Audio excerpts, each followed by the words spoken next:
Welcome to my YouTube channel heart of science classes. मैं अभिजीत सिंह आप सभी का स्वागत करता हूं इस नए सेशन में। आज मैं आपके लिए डाइजेस्टिव सिस्टम से related most expected previous year MCQs लाया हूं, वो भी एक्सप्लेनेशन के साथ, जो हर कॉम्पिटिटिव एग्ज़ाम में बार बार पूछे जाते हैं। तो बने रहिए हमारे साथ वीडियो के एंड तक, और अगर वीडियो अच्छा लगे तो प्लीज़ लाइक, सब्सक्राइब और शेयर कीजिए। और यदि आप हमारे चैनल पर नए हैं तो सब्सक्राइब करके बेल आइकन को प्रेस कर दीजिएगा, ताकि हमारे आने वाले सभी वीडियो का नोटिफिकेशन सबसे पहले आप तक पहुंच सके। तो चलिए शुरू करते हैं। क्वेश्चन नंबर 1, किस पोषक तत्व का सर्वप्रथम हमारे मुंह में पाचन होता है? आपके ऑप्शंस इस प्रकार हैं। Option A carbohydrate, option B proteins, option C fat and option D vitamin.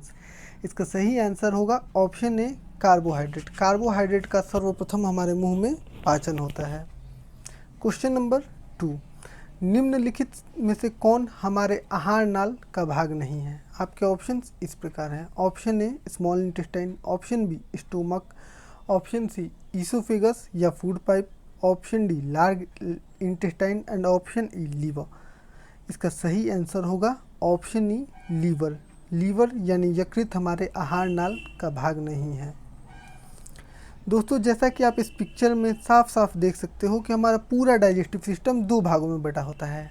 पहला तो आहार नाल और दूसरा डाइजेस्टिव ग्लैंड यानी पाचक ग्रंथियाँ। हमारे शरीर के जिस भी भाग से भोजन होकर गुजरता है उसे हम आहार नाल कहते हैं, जबकि जो हमारे भोजन को पचाने में मदद करने के लिए कुछ एंजाइम्स या कुछ रस स्रावित करते हैं, उन्हें हम डाइजेस्टिव ग्लैंड कहते हैं। आहार नाल के निम्नलिखित भाग होते हैं, जैसे कि मुख गुहा, दांत, जीभ, अमाशय, छोटी आंत, बड़ी आंत इत्यादि। ठीक उसी प्रकार पाचक ग्रंथियों के भी निम्नलिखित भाग होते हैं, जैसे कि लार ग्रंथियाँ, जठर ग्रंथियाँ, यकृत, अग्नाशय इत्यादि।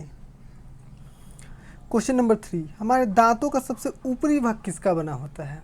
आपके ऑप्शंस इस प्रकार हैं। Option A dentine, option B calcium, option C enamel and option D phosphorus. इसका सही आंसर होगा ऑप्शन सी इनामेल। हमारे दांतों का सबसे ऊपरी भाग इनामेल का बना होता है। चलिए अब अपने दांतों के बारे में कुछ इंपॉर्टेंट फैक्ट जान लेते हैं। हमारे दांत दो प्रकार के होते हैं। पहला तो होता है अस्थायी दांत परमानेंट टीथ, दूसरा होता है अस्थायी दांत प्राइमरी टीथ। हम एडल्ट्स में जो दांत पाए जाते हैं उन्हें अस्थायी दांत बोलते हैं, जबकि जो छोटे छोटे प्यारे प्यारे बच्चों में जो दांत पाए जाते हैं उन्हें हम प्राइमरी टीथ यानी अस्थायी दांत भी कहते हैं। अस्थायी दांतों में कृंतक यानी इंसीजर्स की संख्या 8, रदनक यानी कैनाइन की संख्या 4, अग्रचवर्णक यानी प्रीमोलर की संख्या 8 और चवर्णक की संख्या 12 होती है। ठीक उसी प्रकार अस्थायी दांतों में कृंतक यानी इंसीजर्स की संख्या 8, रदनक यानी कैनाइन की संख्या 4, अग्रचवर्णक यानी प्रीमोलर की संख्या 0 और चवर्णक की संख्या 8 होती है। अस्थायी दांत को ही हम दूध के दांत भी कहते हैं। हमारे दांतों का सबसे ऊपरी भाग इनामेल का बना होता है, जो मानव शरीर का सबसे मजबूत भाग होता है। दोस्तों, कई बार आपसे ये क्वेश्चन पूछा जाता है कि मानव शरीर का सबसे मजबूत भाग कौन होता है, तो इसका सही आंसर होगा इनामेल। तथा हमारे दांत विषमदंती होते हैं। क्वेश्चन नंबर 4, हमारे शरीर में कितनी जोड़ी लार ग्रंथियाँ पाई जाती हैं? आपके ऑप्शंस इस प्रकार हैं। Option A 6, option B 5, option C 4 and option D 3। इसका सही आंसर होगा ऑप्शन डी 3। हमारे शरीर में 3 जोड़ी लार ग्रंथियाँ पाई जाती हैं। दोस्तों, जैसा कि आप इस पिक्चर में देख सकते हो कि हमारे मुख में 3 जोड़ी लार ग्रंथियाँ पाई जाती है। सबसे पहला होता है पैरोटिड लार ग्रंथियाँ, उसके बाद होती है सबलिंगुअल लार ग्रंथियाँ, उसके बाद होती है सब मैंडिबुलर लार ग्रंथियाँ। चलिए अब पैरोटिड लार ग्रंथियों के बारे में जान लेते हैं। तीनों लार ग्रंथियों में सबसे बड़ी लार ग्रंथि पैरोटिड लार ग्रंथि है। यह हमारे कान के पास स्थित होती है और इसकी संख्या 2 होती है।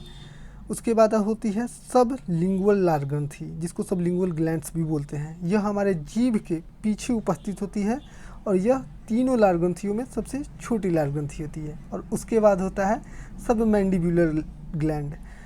यह हमारे नीचे वाले जबड़े के नीचे स्थित होता है और यह हमारे लार का 70 से 75% उत्पादन करता है और इसकी संख्या भी 2 होती है। क्वेश्चन नंबर 5, कार्बोहाइड्रेट की सबसे छोटी इकाई स्मॉलेस्ट यूनिट कौन है? आपके ऑप्शंस इस प्रकार हैं। Option A fatty acid, option B amino acid, option C glucose and option D none of the. इसका सही आंसर होगा ऑप्शन सी ग्लूकोज। कार्बोहाइड्रेट की सबसे छोटी इकाई स्मॉलेस्ट यूनिट ग्लूकोज ही होती है। चलिए अब कार्बोहाइड्रेट के बारे में कुछ इंपॉर्टेंट फैक्ट्स जान लेते हैं जो सभी कॉम्पिटिटिव एग्जाम में बार बार पूछे जाते हैं।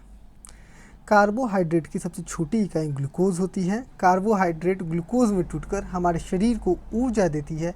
इस प्रकार कार्बोहाइड्रेट ऊर्जा के एक ईंधन यानी फ्यूल की तरह कार्य करता है। दोस्तों अब मैं आपको बता देना चाहता हूँ प्रोटीन की स्मॉलेस्ट यूनिट। प्रोटीन की स्मॉलेस्ट यूनिट अमीनो एसिड तथा फैट की सबसे स्मॉलेस्ट यूनिट फैटी एसिड होती है। ये दोनों ही कॉम्पिटिटिव एग्जाम में बार बार पूछे जाते हैं, इसलिए मैंने आपको बता दिया।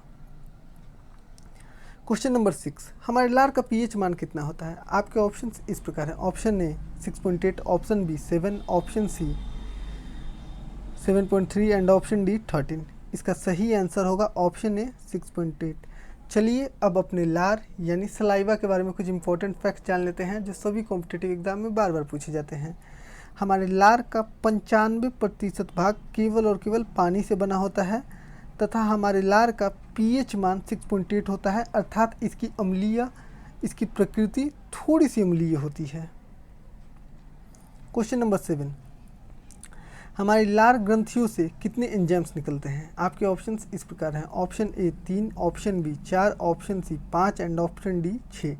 इसका सही आंसर होगा ऑप्शन ए 3। हमारी लार ग्रंथियों से 3 एंजाइम्स निकलते हैं। चलिए अब हमारी लार ग्रंथियों से निकलने वाले एंजाइम्स के बारे में कुछ इंपॉर्टेंट फैक्ट जान लेते हैं। हमारी लार ग्रंथियों से 3 अति महत्वपूर्ण एंजाइम्स निकलते हैं। Number 1 salivary amylase. यह भोजन में उपस्थित स्टार्च को माल्टोज में तोड़ने का काम करता है और इसी एंजाइम को टाइलिन के नाम से भी जाना जाता है। Number 2 salivary lipase. यह खाने के वसा फैट को पचाने का काम करता है। और नंबर 3 लाइसोसोम। यह हमारे भोजन में उपस्थित बैक्टीरिया को नष्ट करने का काम करता है। क्वेश्चन नंबर 8, ईसोफेगस और फूड पाइप, जिसे हम हिंदी में ग्रास नली भी बोलते हैं, की लंबाई कितनी होती है?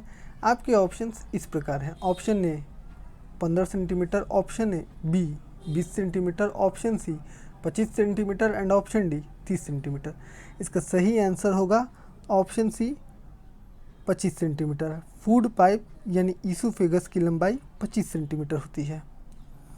क्वेश्चन नंबर 9, स्टोमक अमाशय यानी अमाशय से निकलने वाले हाइड्रोक्लोरिक एसिड का पीएच मान कितना होता है?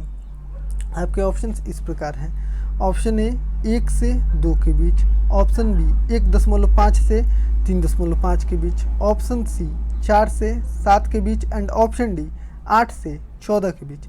इसका सही आंसर होगा ऑप्शन बी 1.5 से 3.5 के बीच। चलिए अब अपने स्टोमक यानी अमाशय, जिसे आप अपनी भाषा में पेट भी बोलते हैं, के बारे में कुछ इंपॉर्टेंट फैक्ट्स जान लेते हैं जो सभी कॉम्पिटिटिव एग्जाम में बार बार पूछे जाते हैं। स्टोमक यानी अमाशय का आकार अल्फ़ाबेट के जे की तरह होता है तथा हमारे स्टोमक की स्टोरेज कैपेसिटी 5 से 6 लीटर होती है। हमारे स्टोमक के अंदर गैस्ट्रिक ग्लैंड यानी जठर ग्रंथियाँ पाई जाती है, जिससे गैस्ट्रिक जूस निकलता है जो कार्बोहाइड्रेट के पाचन में मदद करता है और इस गैस्ट्रिक जूस यानी जठर रस का पीएच मान 3 होता है।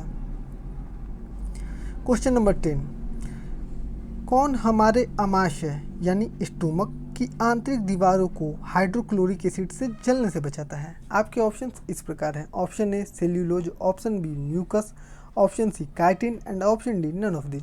इसका सही आंसर होगा ऑप्शन बी म्यूकस। हमारे अमाशय को म्यूकस की लेयर हाइड्रोक्लोरिक एसिड से जलने से बचाती है। क्वेश्चन नंबर 11, पेप्सिन नामक एंजाइम हमारे शरीर के किस भाग से निकलता है? आपके ऑप्शंस इस प्रकार हैं। Option A liver, option B stomach, option C small intestine and option D large intestine. इसका सही आंसर होगा ऑप्शन बी स्टोमक। पेप्सिन नामक एंजाइम हमारे स्टोमक यानी अमाशय से निकलता है। चलिए अब पेप्सिन एंजाइम के बारे में कुछ इंपॉर्टेंट फैक्ट जान लेते हैं जो सभी कॉम्पिटिटिव एग्जाम में बार बार पूछे जाते हैं। हमारे स्टोमक में पेप्सिन नामक एंजाइम पाया जाता है जो प्रोटीन के पाचन में सहायता करता है। यह प्रोटीन को पेप्टाइड या पेप्टोन्स में बदल देता है।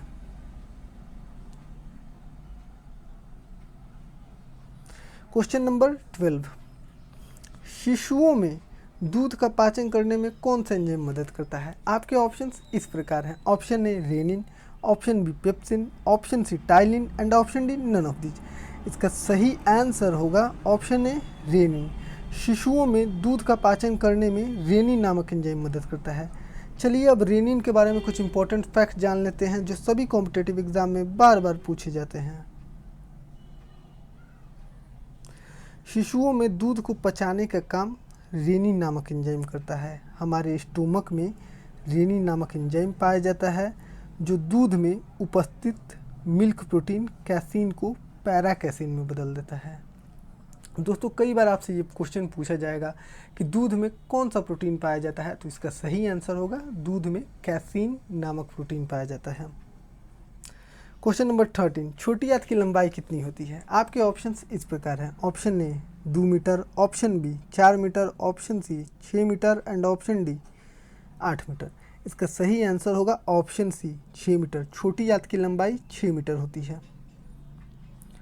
क्वेश्चन नंबर 14, बच्चों में सबसे पहले कौन से दांत उगते हैं? आपके ऑप्शंस इस प्रकार हैं। ऑप्शन ए इंसीजर्स यानी कृंतक, ऑप्शन बी कैनायन यानी रदनक, ऑप्शन सी प्रीमोलर यानी अग्र चवर्णक एंड ऑप्शन डी मोलर यानी चवर्णक।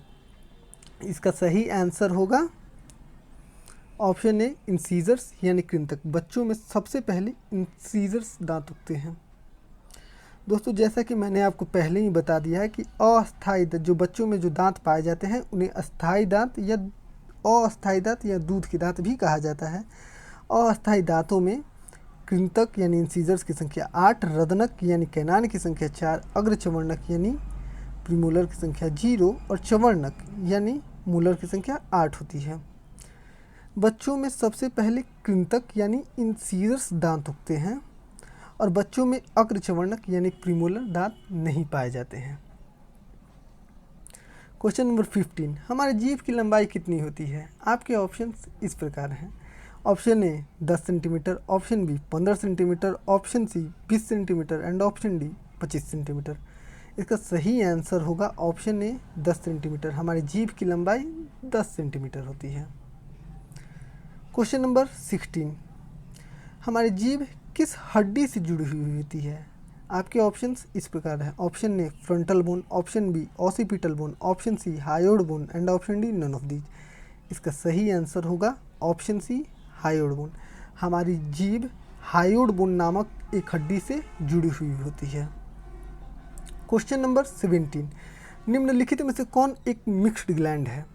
मिक्स्ड ग्लैंड यानी मिश्रित ग्रंथि है।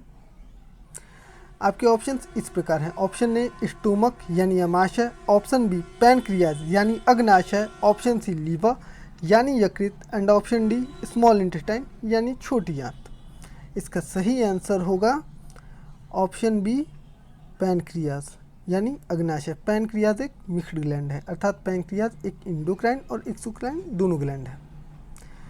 चलिए अब ग्लैंड्स के बारे में, ग्रंथियों के बारे में कुछ इंपॉर्टेंट फैक्ट जान लेते हैं जो सभी कॉम्पिटिटिव एग्जाम में बार बार पूछे जाते हैं। हमारे शरीर में 2 प्रकार की ग्रंथियां यानी ग्लैंड्स पाई जाती हैं। नंबर 1 इंडोक्राइन ग्लैंड, जिसे हिंदी में हम अंतःस्रावी ग्रंथियां भी बोलती हैं। ऐसी ग्रंथियां जिससे हार्मोन निकलते हैं उसे हम इंडोक्राइन ग्लैंड्स कहते हैं, जैसे कि pituitary gland, thyroid gland, pancreas इत्यादि। और नंबर 2 एक्सोक्राइन ग्लैंड, जिसे हम हिंदी में बाह्य श्रावी ग्रंथियां भी बोलते हैं। ऐसी ग्रंथियां जिससे कुछ एंजाइम्स निकलते हैं उसे हम एक्सोक्राइन ग्लैंड भी कहते हैं, जैसे लीवर, स्टोमक, पैनक्रियास इत्यादि।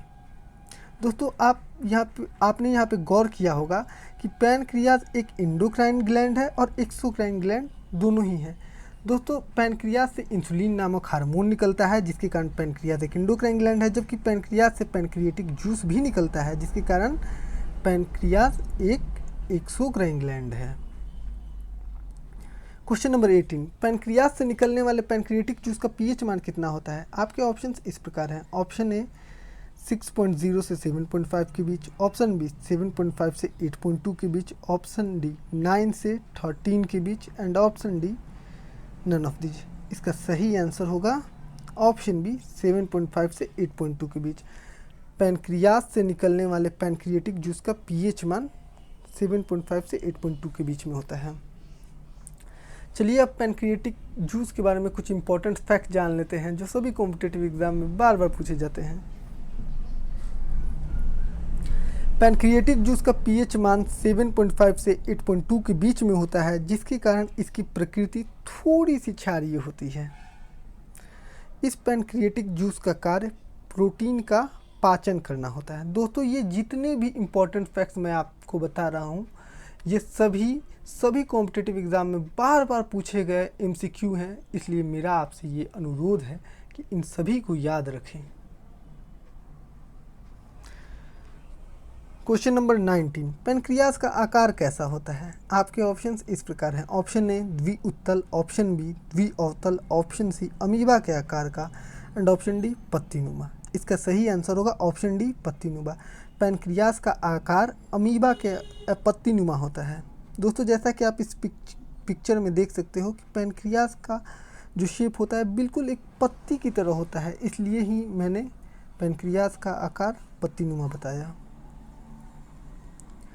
क्वेश्चन नंबर 20, पैनक्रियाज से कितने एंजाइम्स निकलते हैं? आपके ऑप्शंस इस प्रकार हैं। Option A 1, option B 2, option C 3 and option D 4। इसका सही आंसर होगा ऑप्शन डी 4। पैनक्रियाज से कुल 4 एंजाइम्स निकलते हैं। चलिए अब पैनक्रियाज से निकलने वाले एंजाइम्स के बारे में कुछ इंपॉर्टेंट फैक्ट्स जान लेते हैं जो सभी कॉम्पिटिटिव एग्जाम में बार बार पूछे जाते हैं। पैनक्रियाज से मुख्य रूप से 4 एंजाइम निकलते हैं। नंबर 1 पैनक्रिएटिक एमाइलेज, यह कार्बोहाइड्रेट का पाचन करता है। नंबर 2 पैनक्रिएटिक लाइपेज, यह फैट का पाचन करता है। नंबर 3 ट्रिप्सिन, यह प्रोटीन का पाचन करता है। एंड नंबर 4 काइमोट्रिप्सिन, यह भी प्रोटीन का ही पाचन करता है। क्वेश्चन नंबर 21, पैनक्रियाज यानी अग्नाशय की खोज किसने की थी? आपके ऑप्शंस इस प्रकार हैं। Option A Karl Landsteiner, option B William Harvey, option C Langerhans and option D none of these. इसका सही आंसर होगा ऑप्शन सी लैंगरहैंस। पैनक्रियाज की खोज लैंगरहैंस ने की थी। क्वेश्चन नंबर 22, पैनक्रियाज से कितने हार्मोन निकलते हैं? आपके ऑप्शंस इस प्रकार हैं। Option A 1, option B 2, option C 3 and option D 4। इसका सही आंसर होगा ऑप्शन बी 2। पैनक्रियाज से कुल 2 हार्मोन निकलते हैं। चलिए अब पैनक्रियाज से निकलने वाले हार्मोन के बारे में कुछ इंपॉर्टेंट फैक्ट जान लेते हैं। पैनक्रियाज से मुख्य रूप से 2 हार्मोन निकलते हैं। नंबर 1 इंसुलिन, यह रक्त शर्करा के स्तर को बहुत ज़्यादा बढ़ने से रोकता है, इसलिए इसे एंटी डायबिटिक हार्मोन भी कहते हैं। और नंबर 2 ग्लूकागन, यह रक्त शर्करा यानी ब्लड शुगर के स्तर को बहुत कम होने से रोकता है।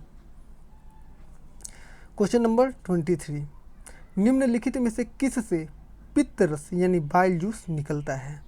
आपके ऑप्शंस इस प्रकार हैं। ऑप्शन ए लीवर यानी यकृत, ऑप्शन बी स्टोमक यानी अमाशय, ऑप्शन सी पैनक्रियाज यानी अग्नाशय and option D none of these.